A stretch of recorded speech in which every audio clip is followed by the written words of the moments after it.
said via the injury, but he's certainly solidified that spot. Into the circle now, it's Hughes who will find a foot and win the penalty corner for SACS.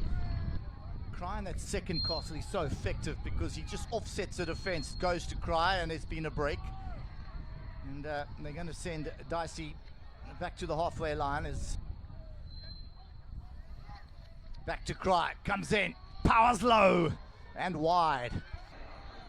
Anderson dispossessed, and it is now Hughes on the charge up the right-hand side as the game starts to open up. Tienes extends, diving tackle, and that is going to be a card, and he'll be lucky to get away with a 5. Let's see. It's a yellow. South African under-18 player. Scored a hat-trick against Bishops last time. It goes in, fires, and a little nudge from Noah McNabb. An outstanding save as he glances it round the corner. James Rob Quinlan goes over the top, intercepted by Aiden Hughes. Hughes drives, gets it to Tienes, to Maseko. Maseko with a touch, and penalty corner 1 as it comes off Robbie Vincent, or sorry, I think it's Matthew Edwards' foot. There's a break again, and it's Dicey. Second time for him, he's sent to the halfway line. 3 players and a goalkeeper in defence. 2, Cry fire, scores. A textbook finish from the number 10, Lita Cry. The star boy for SACS does it once again. He was waiting, he knew the ball was coming from Cry, but for some reason just couldn't get a hold of it on that occasion. Luke Dicey, the ball is now won by Aiden Hughes. Played to the top as Reece Tienes with space, goes high and scores! Well, keeper goes down on one knee. Reece Tienes goes high. Vincent in the pivot position, gets it into Diggle. Diggle under a lot of pressure from Hughes. And it gets to Reece Tienes. Reece Tienes one-on-one with a keeper, and there's a penalty stroke. McNabb.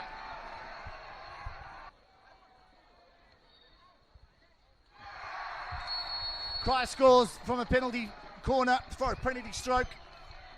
And that's his second of the evening. Sometimes in those situations you don't want the advantage, you want the hit.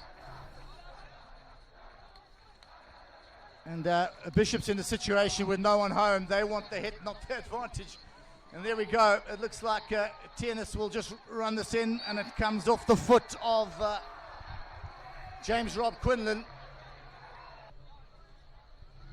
It's Tienes on the right. It's Joe LaRue on the first castle.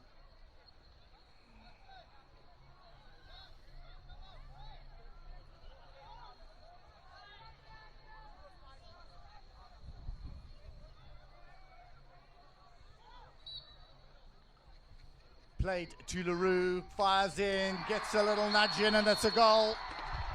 And this is the third quarter display that we were anticipating from SACS.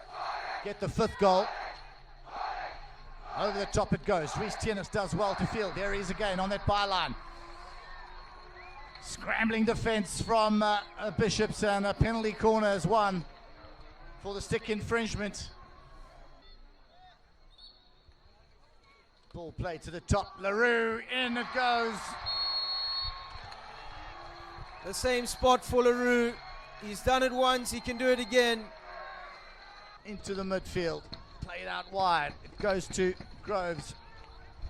Lovely interplay. The turn from Lassen.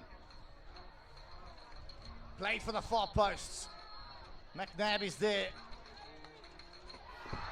It's played in, and Lita Cry gets a touch. And he's put it on his stick. It's world class from Joe at the back. I quite like the pickup from Aiden Hughes across his body. It was delicate, and now it's Cry with all those skills. Comes in, reverse stick shot, and it's high and dangerous. Give it back. It's Lassen to Sanger. Sanger in, neatly picked up, but onto the foot of Robbie Vincent. Cry turns. audacious skill and wins the corner.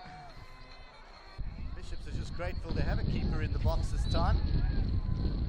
Here it goes, Cry on the top. He tries to slap hit it. He's got another bite at the cherry. Goes in low and scores. Yeah, interesting variation coming up there for SACS. Cry looking for the one-time slap towards the far post where you had runners going in. Now a bit of argy-bargy in the midfield. Bishops now going through Macbeth and Biko, and now a penalty corner. Goes the way of Bishops as SACS do not retreat. Scored against Rondebosch in teaming rain. Can he do it again? Little German goes to Quinlan. He fires. Oh, he gets a touch. And it's Aidan Hughes who gets the inside edge. Edwards, Rob Quinlan intercepted by Cry, who will try run the length of the field. And in this last few minutes of this game, what a ball in, and it looks like he's got it in. Aidan Hughes, he's got it. A matric goal for Aidan Hughes in his last appearance here at the Brewery. The unsung hero in the midfield. Smash cross comes in, gets a deflection, and it's saved. I think it was Stockdale who got the touch on that. Verissimo stands tall. 1 minute left in this game. SACS want to end with a flurry. They go to the byline, goes to the top of the circle. It's Redfern!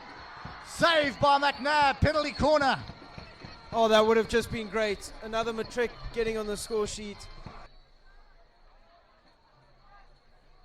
Stop on the stick now, Cry off the cuff. And the hooter goes. And it's scrambled. And another goal goes in. Regan Villa. We were speaking about the matric goals, and there's another. In his last game at the Brewery, Villa slots it into the back of the net. And that'll take the score to 9. Well, thank you for joining us here on the Brewery field. The final match, the home match for the SACS side that has dominated schoolboy hockey this season in South Africa.